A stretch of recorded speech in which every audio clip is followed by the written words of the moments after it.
কে যেন বলতেছিল যে হয়ে যাবে, এবার হয়ে যাবে, আর আমি বলতেছিলাম যে না হইলে বেশি ভালো। ছিলেন কে কে ছিলেন? আপনি আপনি বলতেছিলেন, আপনারা ছিলেন। আমি বলতেছিলাম কি কইছি কিনা যে না হইলে আরো বেশি ভালো, আরো বেশি দেখা যাবে, বেশি দেখা যাবে। আসসালামু আলাইকুম, ছাত্রদের সাথে লাইভ ক্লাসে আবার স্বাগত। আর এটা হচ্ছে আমাদের রেডমি S2 মডেল। কত? রেডমি S2 আর Y2 একই, সেম। তো এই ফোনটা আসছে আমাদের টাচ প্রবলেম। তো টাচ প্রবলেম, এই ফোনটার কিন্তু কাজ অনেক করা। তো তারপর আমরা কি করলাম, আমরা বর্ণ ডায়াগ্রামে থেকে এটা ফাইন্ড আউট করে ঠিক করলাম আর কি। ওয়েট, আমরা বর্ণটা ওপেন করি। অন্তর বলো, প্রথমে কি করতে হবে?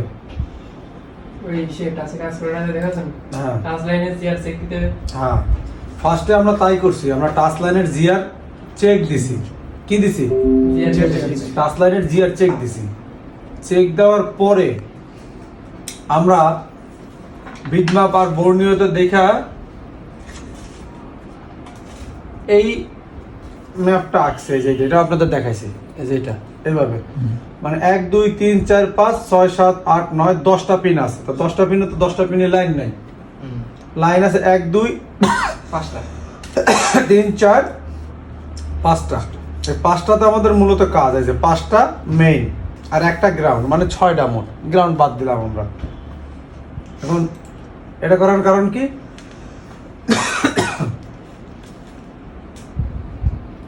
দেখাই দিয়েছে তার আমাদের ডায়াগ্রাম হবে না, অনেক সময় লাগছে। হ্যাঁ নাকি ভালো সময় লাগছে না? এর কারণ হচ্ছে কি, অনেক সময় হবে কি, ইনস্টিটিউট আপনাদের কাছে র্যাবন থাকবে না, অনেক ইনস্ট্রুমেন্ট থাকবে না, বা অনেক কিছু থাকবে না, ওগুলো কি জাম্পার করে করে দেখতে হবে, এক এক সিচুয়েশনে দেখতে হবে। এই জন্য আর কি সময়টা বেশি লাগছে। এখন আমাদের মানে আমি যখন এটা ফাইন্ড আউট করে যে টার্গেট করছি যে ওই জায়গায় সমস্যা, তারপরে যখন আমরা ওই জিনিসটা চেঞ্জ করি, তারপরে তো ঠিক হয়ে গেছে নাকি? জি। তো এইটা হচ্ছে মানে মেন নিয়ে আপনার বুঝতে হবে যে আমার রোগটা কোন জায়গায়, তাইলে কিন্তু কাজ করে মজা পাবেন। কনফিউজ থাকলে কাজ করতে পারবেন না। যখন আমি পুরো ডিটেলস আমি আপনাদের বলতেছি, কাজটা আমি করছি, আপনারাও এই ভিডিওটা দেখলে এই কাজ করতে পারবেন একদম ইজিলি। আমি আপনাদের দেখাই, স্টেপ বাই স্টেপ পুরোভাবে দেখাইতেছি।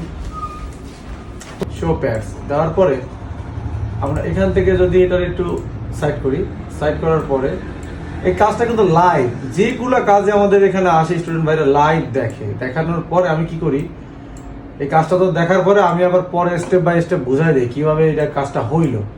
এখন এখান থেকে আমাদের এটা হচ্ছে আমাদের ডিসপ্লে বেস কানেক্টর, মানে কোনটা, এই যে বেস কানেক্টর, এটা কি, সরি, এটা হচ্ছে আমাদের ইউএসবি বেস কানেক্টর, মানে এটা হচ্ছে মেইন বোর্ড, এটা হচ্ছে সাব বোর্ড, অনেকটা বিটুবি কানেক্টর বলে। সাথে এই বেজের সাথে আমাদের এই যে টাচের লাইন, চার্জিং পোর্টের লাইন, মাউথ স্পিকার সব একসাথে আছে। তো এই বেসটা খুব ইম্পর্টেন্ট। তো এই বেস কানেক্টরটা আমাদের এই যে J2701। তো এখান থেকে যদি আমরা হিসাব করি 1 2 3 4 5 6 7 8, এই 8-এর পরের থেকে 8 9 10 11 12 13 আমাদের টাচের জন্য কাজ করে। এই সাববোর্ডে এটা হচ্ছে টাচের কানেক্টর, মানে কোনটা, এই যে নিচে যে টাচের কানেক্টর, এইটার নিচে এই। তো এটারে আমরা কি করছি, শো প্যাড দিলাম, এই যে শো প্যাড দিলে এখন দেখেন এখানে দেওয়া আছে তিনটায় হলুদ, আর এই জায়গায় কিন্তু সেই মার্কিং করা নাই, শুধু সব লেখা আছে নেট 7 নেট 8, ঠিক আছে। তো এইভাবে দেওয়া আছে, এটা হচ্ছে ঝামেলা, মানে এটা 1, এই পাশে 2, এটা আবার 3 4 এভাবে। তো হলুদ কানেক্টর গুলো যারা সাধারণভাবে টেকনিশিয়ানরা কাজ করে তারা মনে করবে এগুলো কি জিআর আছে, হলুদ গুলা, আর এটাতে এনসি, এটা গ্রাউন্ড। তো এই জায়গায় কিন্তু প্রত্যেকটায় ইয়া পাবে না। তা আমরা এটা কিভাবে ফাইন্ড আউট করলাম, এই জায়গায় কানেক্টরে ক্লিক করলাম, ক্লিক করার পরে এই লাইনটা কোথায় গেছে দেখেন, এখান থেকে এই পর্যন্ত আছে, আর এখান থেকে এই পর্যন্ত গেছে। তো এই জায়গায় আমাদের রেজিস্টার ইউজ করে না কোম্পানি। এখানে আমরা খেয়াল করলাম যে রেজিস্টারি কোম্পানি কি করে নাই, দেয় নাই, তাহলে আমার জিআর আসবে না, তাহলে আমি কনফিউজ থাকতে পারি। আর এত কিছু মাথার মধ্যে থাকেও না, থাকে যে আমি কোন বছরে কাজ করছিলাম, এটার জিআর আছে না নাই, হ্যাঁ আমার কয়টা লাইনের জিআর দরকার নাই, তো পেশেন্ট না। আমি এই যে মাইপে নিলাম, মাপার পরে আমি সেম ভাবে এই জায়গায় আঁকলাম যে কোনটায় জিআর থাকবে আর কোনটায় জিআর থাকবে না। তাহলে দেখেন এই জায়গায় আপনারা এটা নোট করে নিতে পারেন, ছোট্ট জিনিস কিন্তু কাজে লাগবে।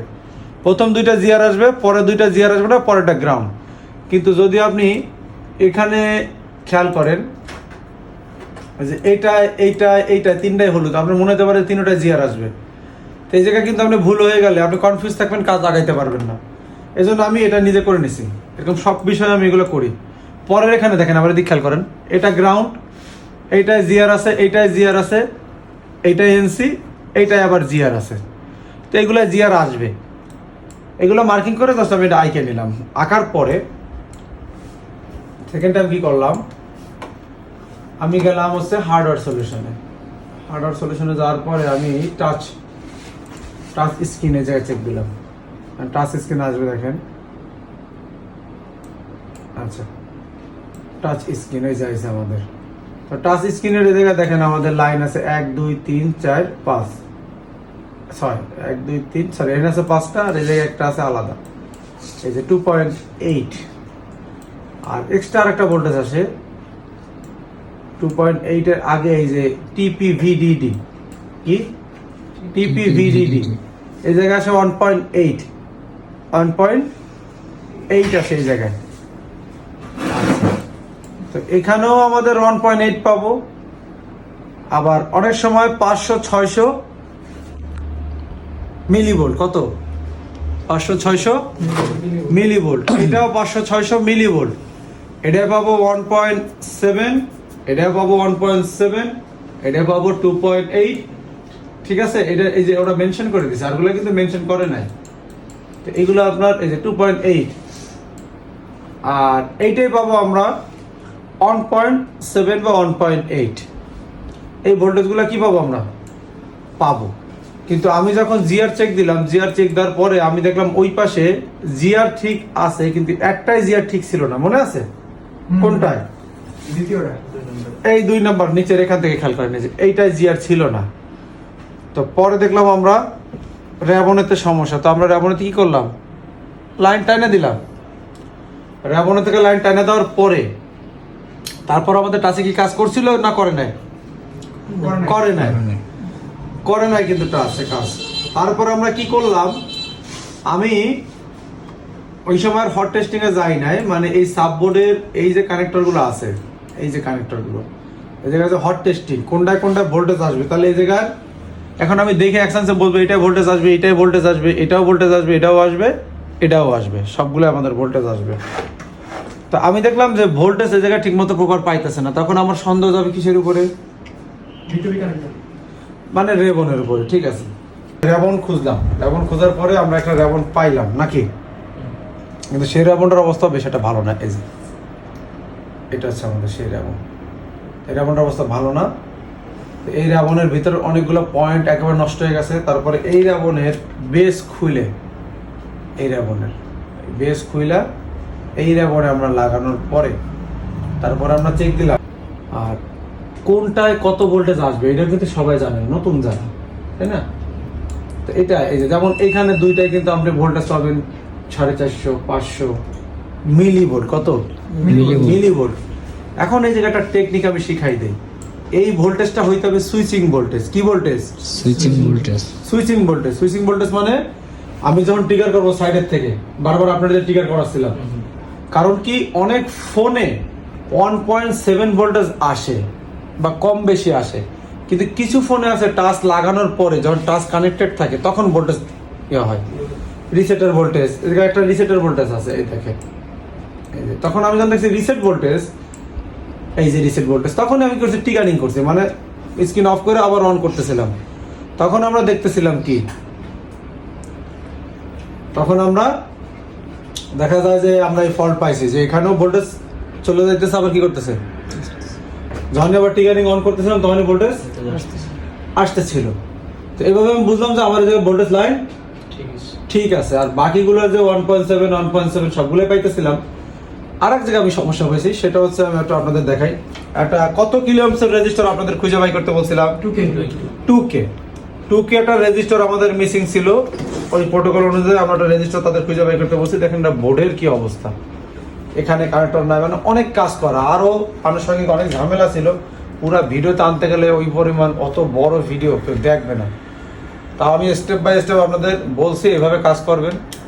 আর এখানে যদি আপনারা খেয়াল করেন, আমি একটু দেখাই আপনাদের, এই যে এখানে দেখেন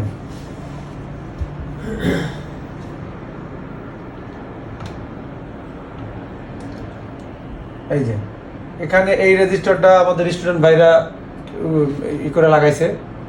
আর এই ঝালাইগুলো আগেই দেওয়া ছিল, আর পরে আমি এই ঝালাইটা করছি, ঠিক আছে? এটা আমি পরে করছি। তো এই যে বেজের অবস্থা অনেক করুণ অবস্থা ছিল। তো এই ধরনের ফোনে আপনি কনফিউজ হলে কাজ করতে পারবেন না। এখন এই লাইভ কাজটা দেখে কি ভালো লাগছে? লাগছে হুম, জি ভাই। লাইভ সলিউশন দেখতে তো ভালো লাগে, অনেক কিছু বোঝা যায়। মনে হয় না যে কথাগুলো বললাম আমি অল্প সময়ের মধ্যে, কিন্তু কাজ করতে গিয়ে আমি কি কি বাধার সম্মুখীন হয়েছি, কতটা ধৈর্য ধরা লাগছে। ওই র্যাবনের ভিতরে রাস্ট পুরো নষ্ট হয়ে গেছে, সেই র্যাবন আমি করছি। কিন্তু ওই র্যাবন তো আমি প্রথমে দেখার আগে আমি ওই তার জাম্পার ঝালাই করে আমি আগে বুঝছি যে না 100% আমার র্যাবনই সমস্যা।